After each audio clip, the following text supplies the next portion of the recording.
Peace, everybody. How y'all feeling? Welcome back to CHUCG Talk, your favorite payday show. Today is... Team. Not funny. Today is payday. Alright. Yeah, I gotta go this with y'all every single week, and I'm not even going every 2 weeks. I'm sorry, but no, today is payday. And just being transparent again, didn't receive any lunch gifts, nothing. It just seems like everybody's watching and getting paid. But cool. Our topic for today is governance and accountability inside of our communities. A major topic, and we're excited to talk about it. We got some good bell questions, but of course, before we dive in, we got to start with the joke of the day. Yes, sir. And I believe I heard it through the grapevine. That is your turn to give a joke. And I heard through the grapevine, my people behind me, that if there was a record, you owe for. That's your stats right now. Yeah, we clearly got to cut that grapevine down. And I'll be, all right, so I'm going to get to the joke. There was a married couple. There's a man, he had a wife, and they lived together, and they just bought a new house. Upon buying this new house, he told his wife, look, baby, I'm not going to be home as much as I used to. You know what I mean? We got to support each other. We got to make sure we can support our bills and make sure this house is taken care of.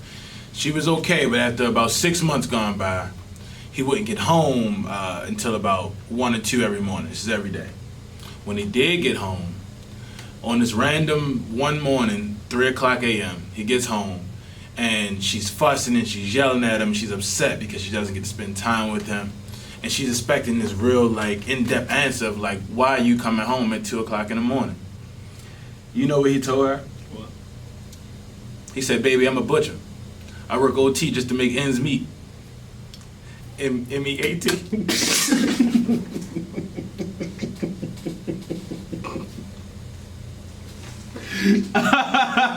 I'm a butcher.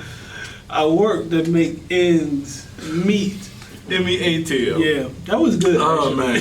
Oh, that's actually, all right. I try not to let, all right, cool. So now that we got through, he won for M-E-A-T, y'all are a trick. All right, now that we got through our joke of the day, the mood is, less meaty. We should go ahead and jump into our topic, man. So governance and accountability inside a community, something that I think we're really excited to talk about, something a lot of folks have begun to chat with Black Youth Institute about. So we're fortunate to be able to, jump into it in this episode. So of course, as always, we'll start off with just talking about the topic. I guess we could just talk about what it even means. You know what I mean? What is governance and accountability, right? Inside of a community. Man, so if you don't mind, I'll start.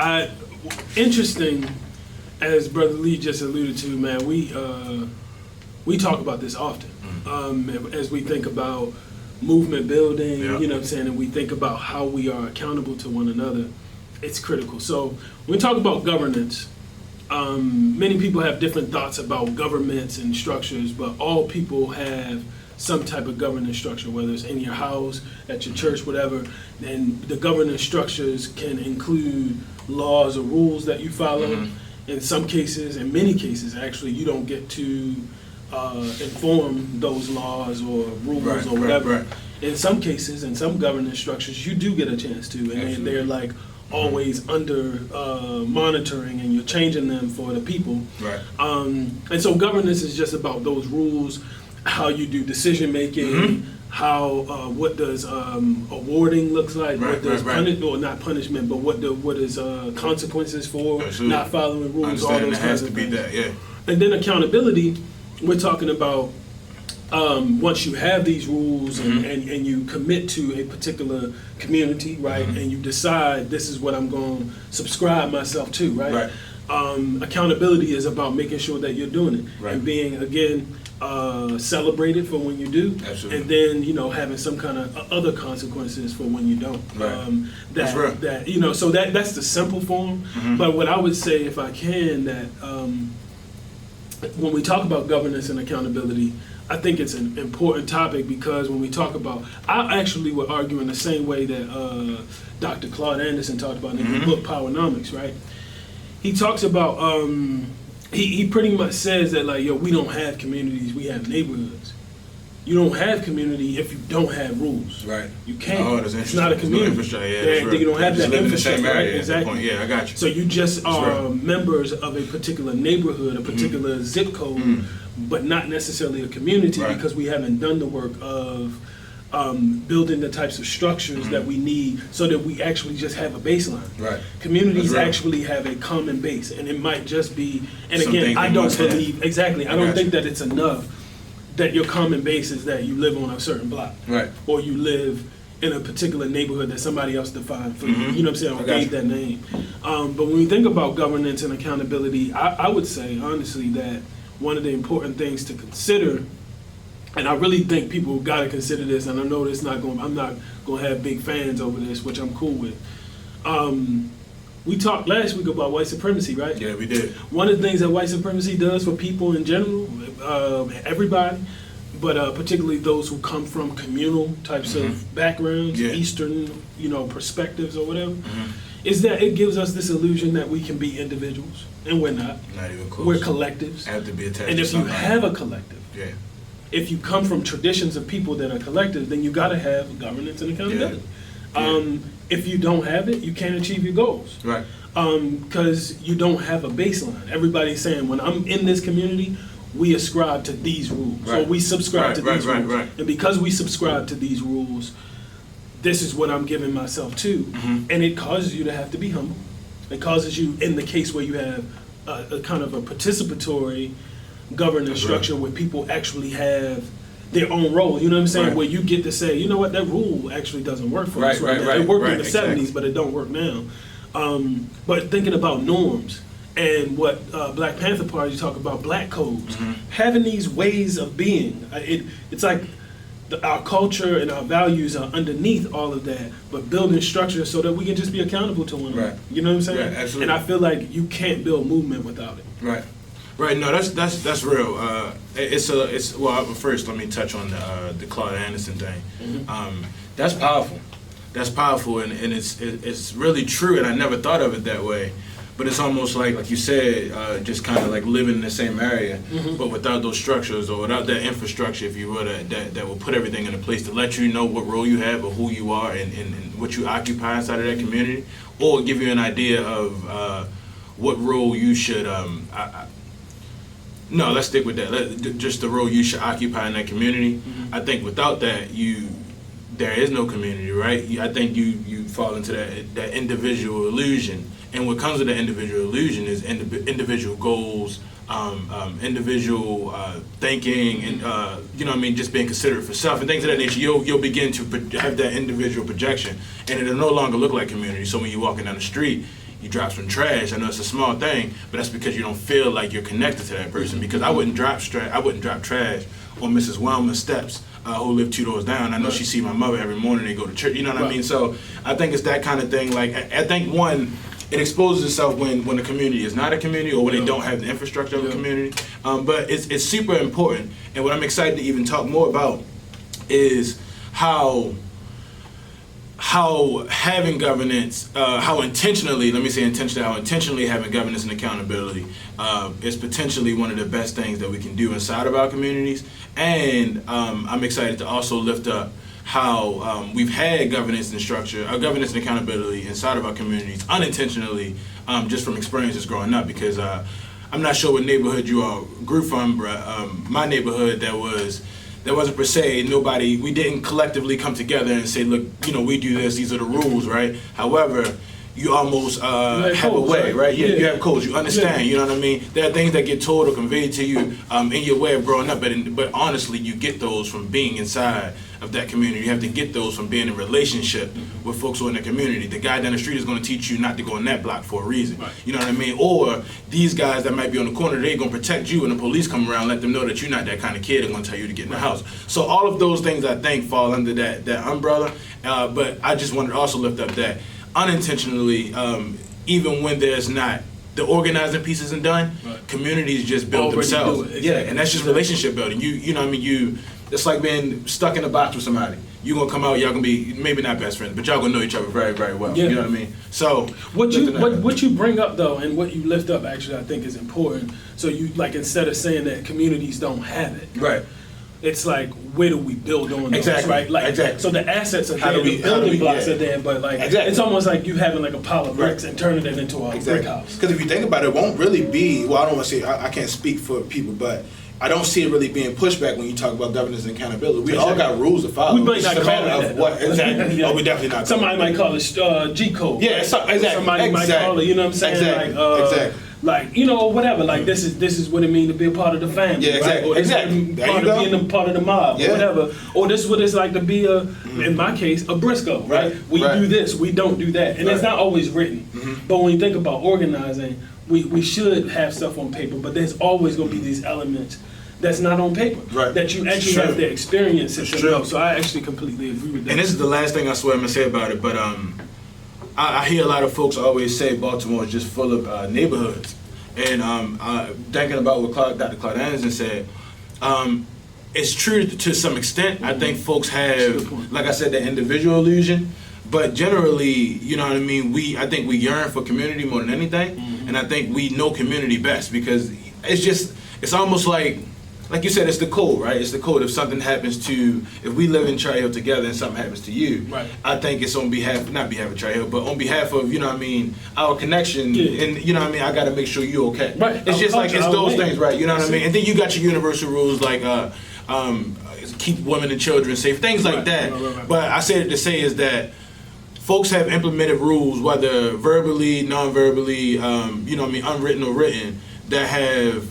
that they've like thought and organized mentally, if you will, that are accustomed or protect a whole community, right? So even though we don't have the language of governance and accountability, Right. even though we don't have what we want to call it, or it's not on paper, or it's not mapped out, or everybody didn't sit in a circle and make it, Right. I think it's still made with the interest of community. And I think that's Yes, one sir. of the main things that folks, you know what I mean, lift up. But You know, yeah. before we go to bell questions, can I just speak to something real quick? Absolutely. So, you know, me being the teacher that I am, I can't help it. I want to talk about some governance structures, some ways in which people actually organize themselves.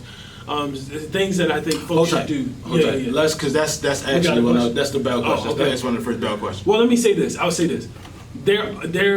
So Lee has been talking a lot about, and he didn't use this language, but about culture. Yeah, Right. absolutely. That's exactly. Yeah. Every governance structure that you have, whether you call it that or not, is built on the culture and the exactly. ways of the people. So I just want to make The that way. because exactly the way. it is the way. It's the way of whatever you're attached to, in order for you to have governance structures and accountabilities a part of that, celebrations a Right, part of that, artifacts as a part of that, or whatever you have, it's based on and centered on culture.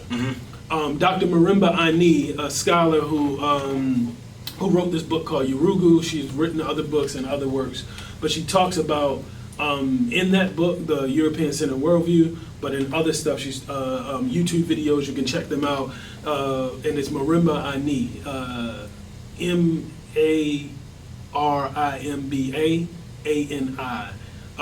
and she talks about culture as the lifeblood of a people. You know what I'm saying? Without culture, or by having somebody That's what else's makes that culture, thing, yeah. then you actually can't. It's the Right. thing that animates a people. Right. It's the spirit of the Right. people.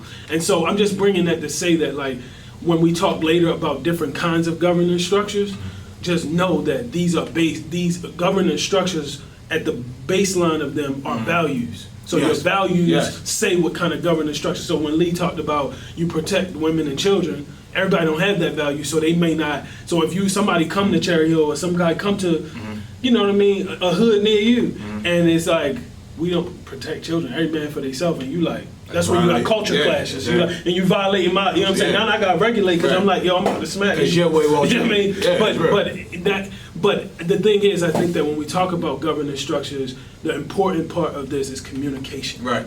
Communication, talking about what matters, what doesn't matter, what's our values, da da da. Right. So anyway, I just wanted to put that out there. No, that's real. That's real. I appreciate that.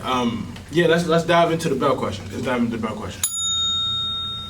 Okay, so first bell question from Brandon B. What does governance and accountability look like So what does governance accountability look like, and are there any models in the past? So that's why I was Okay. That's why I was saying just hold tight in that. So yeah, and I'll go if you want to dive in first. For sure, go for it. Yeah, I mean, I think that there have been many people who've written about this kind of stuff, Right. you know, and again, when I talk about governance in this context, we're not talking about government. Right. Govern. Yeah. Right, but our governments are governing bodies, but Right. those aren't the only ways that we're governed, right? Like Lee talked about, we're governed by our principles, our Absolutely. ideologies, how Absolutely. we think about the world. And so I want to talk about like confederacies, right? Okay. There are confederacies. That's one governance structure where people keep their, I guess, what would you call it? Like independent, sovereign organizations, nations, tribes come together to form a collective, if you will, umbrella governance. So it's like this independent tribe has its own government structure, Right. but the confederacy actually has a structure that everybody connect to. So when you in your land, Right. cool, but here are these things that connect us, and that's why we're part of this Right. confederacy. That's right. So that's one. You think about democracy as a governance structure, right? I mean, in terms of like, when you're talking about, I actually was listening to this talk recently. I don't remember the guy's name, so I can't give credit, my bad. But the organization is called Equal Vote. And I was studying star voting as a way of doing voting. And it was talking about like democracy, the etymology, like demos, coming like from the people, and I don't remember even the Latin term for the cracy for democracy. Right. Was damn, what was it? The people something participate or something like that. But it's like people participation or something like that. I can't remember. And I'm like, hopefully we edit it out. But but still, the point is, like, when you think about democracy, even the way that we have the democracy that we have today, Right. it doesn't reflect the earlier understandings of what a democracy is. Right. You think about republics, right? Same thing. And then you have, other systems that people have created, but I only gave that to say that, to give a little bit so that folks can, again, just think about what these governance structures look like. There are governance structures that are matriarchal in nature. And matriarchy, I also want to say this, matriarchy isn't the opposite of patriarchy. Patriarchy is about dominance. Matriarchy has never been about dominance, but it is about centering women as the guides. So, I mean, there are different structures. There are hierarchies, there are egalitarian structures, but all structures are about, again, centered on values and based on, honestly, it is about maintaining the values of the people and keeping people safe. Yeah. Like, that really is That's what it's real. about. That's real, It yeah. ain't about control. It's about making sure that people got an understanding of the world. Yeah. Can you imagine being in the world and not having no reference? You feel lost. Yeah, that's exactly. You're lost without because you're governance and accountability. You can't. Yeah, right. But- you but- can't exist without it. But people don't like accountability. No. That's the hard part. Because it It's means like, you I'm a have to grown operate. person, how you gonna tell me? It's just like the guy who goes to work and gets held accountable for being late. But And you then get also- mad at you. Yeah, you can't do that. You know what I mean? It's like There gotta be standards That's that we it, all operate exactly, and it's as long as it's flat across the board. Yeah. I generally don't see an excuse. I'll just add to what a little to what you said. No, that was perfect. So you talked a lot about the structures, and it's only and this is also came from a reading I did from Brother Davon Love. When Baltimore Awakes, and also I've done some prior reading just from Baba Malcolm, and talked a little bit in talking about the Nation of Islam, and talking about how they structured themselves, right, and how they govern themselves, and the rules that are put in place. And I've studied some of this stuff, and it's just amazing because you think about it, they have considered when building that, it's as if everything was considered. How can I put this? All forms of like building power, all forms of all pockets of community and culture was considered. Like, you know what I mean? It's just like when you, and Brother Davon Love spoke to this inside of the When Baltimore Wakes report. But they said when we start to organize in that way, then we'll actually be able to create something sustainable, right? Something that actually makes an immediate impact and something that we can protect. Yeah. You know what I mean? And that's what I really love about it. Time is an issue, but we're going to keep on. Let's jump to our next. Well, can I just say, I'm sorry. Go for it. I know. Go for it. And maybe this is a part two as well, but bro, when you talk might be about a part two. protection, and sustainability. Yes. All right. So when I think about Oh, I'm hot right now. I know, I'm bro. telling you. Listen, man. When we talk about like, if you don't have a governance structure, it's almost like you don't have a way in the world. That's true. If you don't have a way in the world, you don't have anything to protect. Right. When you're talking about building power is for the purpose of sustaining your values and your outlook and your way and your people in the world. Absolutely. If you don't have governance structures and everybody can just do their own thing, right?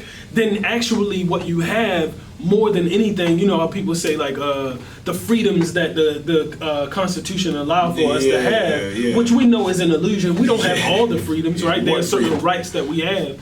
But the thing is, like, having collective governance structures actually allows you to build power. Without it, you can't. Absolutely. So when we talk about institution building and all of this stuff, we're literally talking about building a structure. The structure has to have standards, like you talked about, across the board. This is how we act. This is how we don't act. This is who we connect with. And it has to be uniform. Everybody has to buy in. You know what I mean? But within that, people have their independent ways of operating. Exactly. But you have to be able to protect the collective. Exactly. But because we've been disarmed and say, well, why would you need to have da da da da da? It's all for everybody. Everybody's equal rights. And it's like, the truth is, everybody does not have equal rights.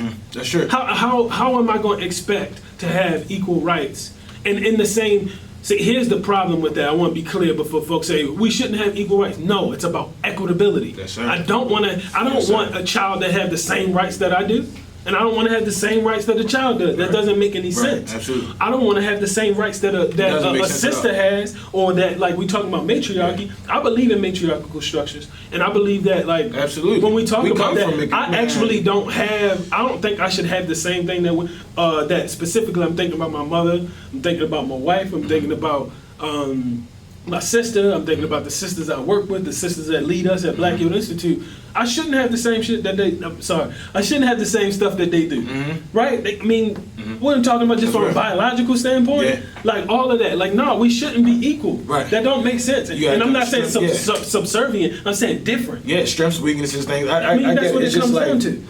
It's the equity piece, and when you understand equity, you understand why you can't place value on it. It's not about value. It's just different. Real. That's real. Just different. So anyway, I'm sorry. No, that's real, bro. I think we itching for a part 2 of this, but we're gonna see at the bottom of this episode. Our next bell question: what is important to sustain this structure and how to protect it? So we just were talking about that actually. I kind of want to jump in on that. There's this metaphor, if you will, that I'm thinking about. For those who don't know me, I'm a big fan of war. I might have said it on the previous episode, but I'm a big fan of war. My favorite, that's going to sound real bad, not my favorite, but the warfare I'm attracted to the most is naval warfare, right? So I study a lot of the submarine stuff. And you might have been a dolphin in your past. I think so. If I was a cute dolphin. I know I was a cute dolphin. Oh, right. What was the question? No. So I study a lot of warfare, right? And one thing I learned about the Navy is how connected they are. And don't, like, you know what I mean? Let me not misspeak and say that other branches of the armed forces aren't connected. I wouldn't say that at all. However, I do want to be clear that when I study submarines, this is my assumption, this is my opinion, when I study submarines, you're talking about 100 men inside of a steel box, hundreds and hundreds of feet below the sea. And I would argue to say that you're facing death every second of every day when you do that. And then you're talking about being there months at a time if you're not facing death from some kind of catastrophe on the inside or something on the outside and against a ship or another submarine, you know what I mean, that's going to come after you. And be clear, all this is done with no eyes. It's only ears. You only got your ears, right? So you're talking about 100 men who have to live inside of a, I want to say, they're a lot bigger now. I'm about to say, they're crazy big now, but they used to be, you're talking like 100, 150 foot submarine, right? With spaces where two people can't fit in the hallway sometimes, right? So I say that to say is that when you're talking about building a structure, you talk about governance, what I watch and learn from those submarine videos is the urgency they organize with, right? And they organize that way because their life is actually on the line. There can't be a misstep. Everybody has to be on the same page. There has to be these governments. There has to be folks who are higher than others. There has to be, what is it called? There has to be folks who have a higher level in the structure. Hierarchy, that's what I was about to say, yeah. There has to be hierarchy, and all of this stuff works for everybody. And it works for everybody because the consequence is so big, right? And I just think that's a frame to adopt when you're talking about our community, because generally we have been organizing for our lives for quite some time now. And we continue to organize for our lives, and I'm sure that our children are probably going to have to go and continue to organize even more. But our job, no. So our job is to continue to push the needle and put these different blueprints in place. But I say that to say is that when we organize with that kind of urgency, we organize with the understanding that we need each and everybody inside of this submarine, right? And that everything outside of it could possibly sink this ship, and then that means no success at all inside this community, or that means that like a dismantling of a lot of work when it always can be, or when it sometimes is something that can be controlled. You know what I mean? And this is the last thing I'll say. You talk about how you protect it.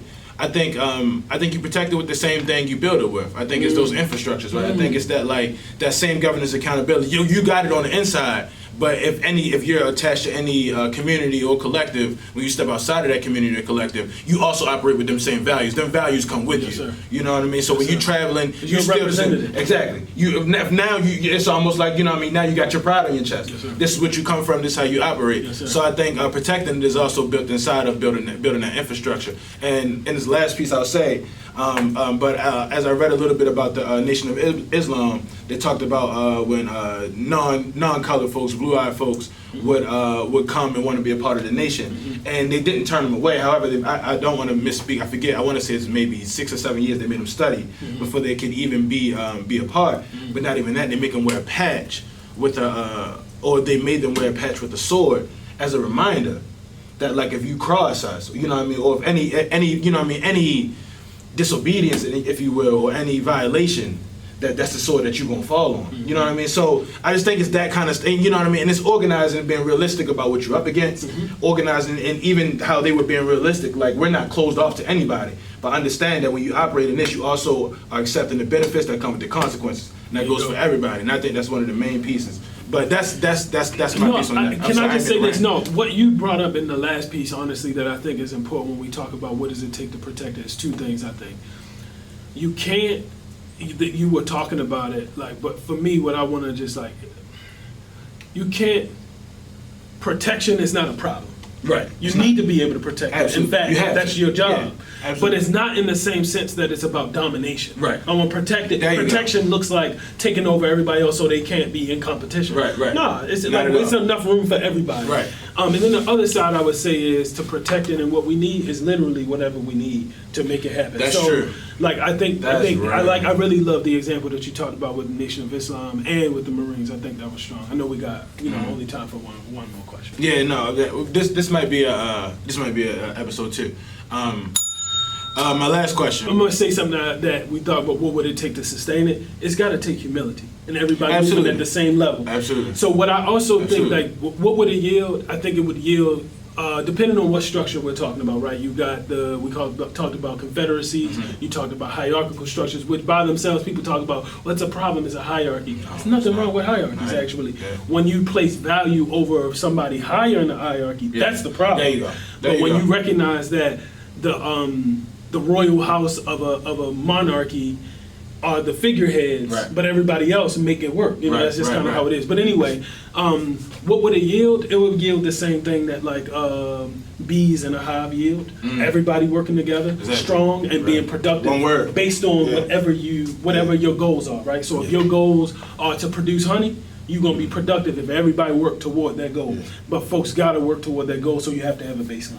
Yeah, I agree. And the last thing I'll say real quick is I agree with all that, and I think it also just simply put, I think it's used for gaining power. I think when you have that kind of governance and accountability, I think it's important to realize that even though all folks inside of that structure or inside of that collective might not have the same opinion, there's also only going to be one word that comes out of that collective. You know what I mean? So I think that's important to everybody being on the same page. Doesn't mean Eric and I agree on everything. It means that we made the best decision for the collective going forward. And that decision helps you build and gain power by connecting with other folks. But this is the end, y'all. Thank y'all for coming. We look forward to having y'all and seeing y'all again. Hopefully somebody brings some lunch because it is paid. You know what? I'm not even going to go for the lunch thing no more because clearly y'all Can they send a gift card or something? Grubhub, anything we can post to add. Forget it because y'all acting funny.